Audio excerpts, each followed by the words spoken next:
This is a wonderful story that was told to the people in the desert in order to distract them from the fact that they did not have air conditioning.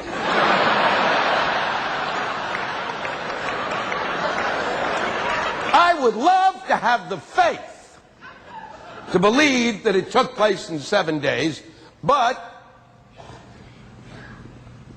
I have thoughts. And that can really fuck up the faith thing. Just ask any Catholic priest.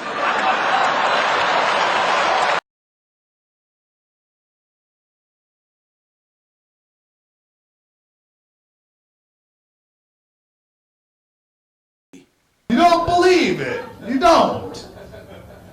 And this is how I know that those people, because every time you see a tragedy, whether it's 9/11 or a bus goes into a lake or a fucking grandma spontaneously combusts, whatever it is, you see people on the news and they're whining like cunts and they go, ah, it's horrible, it's terrible, and it's tragic. But at least he's in a better place now. He's with Jesus. Then why are you crying? Why are you crying? If you, with all of your faith, your depth of your soul, believes that your loved one is dancing around on a fluffy cloud in an everlasting paradise for all of eternity, without a care in the world, happier than pinworms in a baby's stool, why are you crying? You should be ecstatic if you really believe it. You should be calling all your friends on the phone. Did you hear the great news? Lightning struck my baby. Yeah, he's in a better place. God picked him. I told you he was adorable.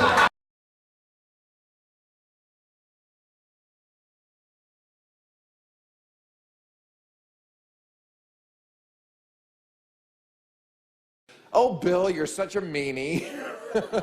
Why do you have to go after religion? It gives people comfort. It doesn't hurt anything.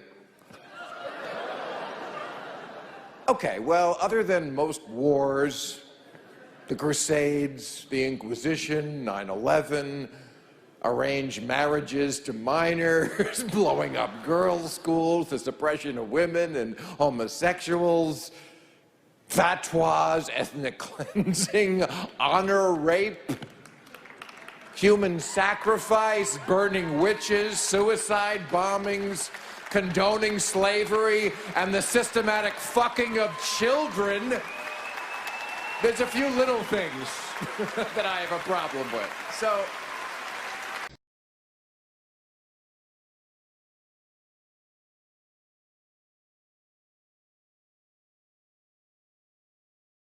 Well, also for you, because anyone who follows you on Twitter, and you have a huge following, they'll know that you are a pathological atheist, and therefore the thought of death is very final for you. And for me, as a good Irish Catholic boy, it's the start of something new and glorious. For you, that's it.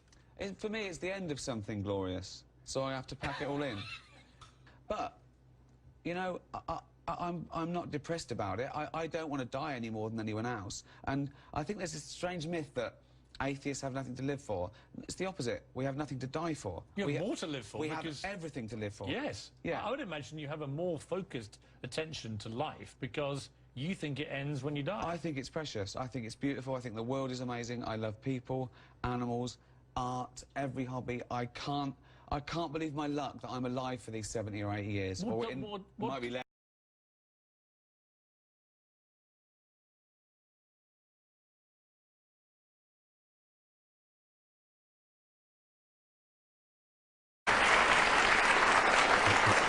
This is probably going to be the most simplest one for you to answer, but what if you're wrong? Well, what if I'm wrong? I mean, anybody could be wrong. We could all be wrong about the flying spaghetti monster and the pink unicorn and the flying teapot. You happen to have been brought up, I would presume, in the Christian faith. You know what it's like not to believe in a particular faith because you're not a Muslim, you're not a Hindu. Why aren't you a Hindu? Because you happen to have been brought up in America, not in India. If you'd been brought up in India, you'd be a Hindu. If you were brought up in Denmark in the time of the Vikings, you'd be believing in Wotan and Thor. If you were brought up in classical Greece, you'd be believing in Zeus. If you were brought up in Central Africa, you'd be believing in the great juju up the mountain. I mean, there's no particular reason to pick on the Judeo-Christian God in which, by the sheerest accident, you happen to have been brought up, and ask me the question, what if I'm wrong? What if you're wrong about the great juju at the bottom of the sea?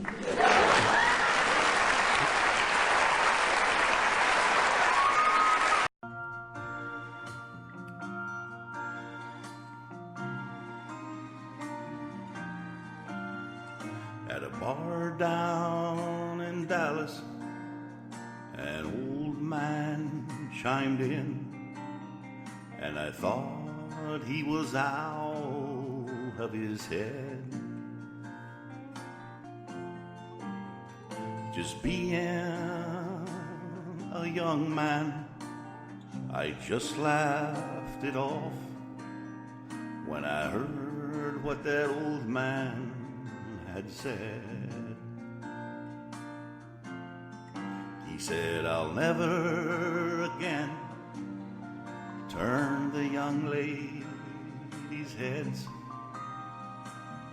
or go running off into the wind. I'm 3/4 home from the start to the end, and I wish I was 18 again.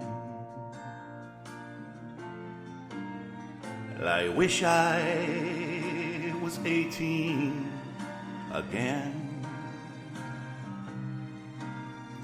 and going where I've never been.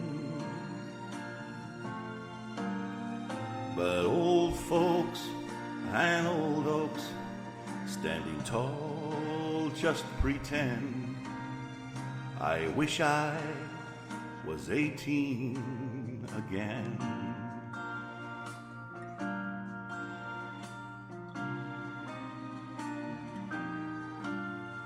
Now time turns the pages and old life goes so fast. The years turn the black hair all gray. I talk to some young folks, hey, they don't understand the words this old man's got to say. I wish I was 18 again, and going where I've never been. But old folks and old hoax standing tall just pretend. I wish I was 18 again. Lord, I wish I was 18 again.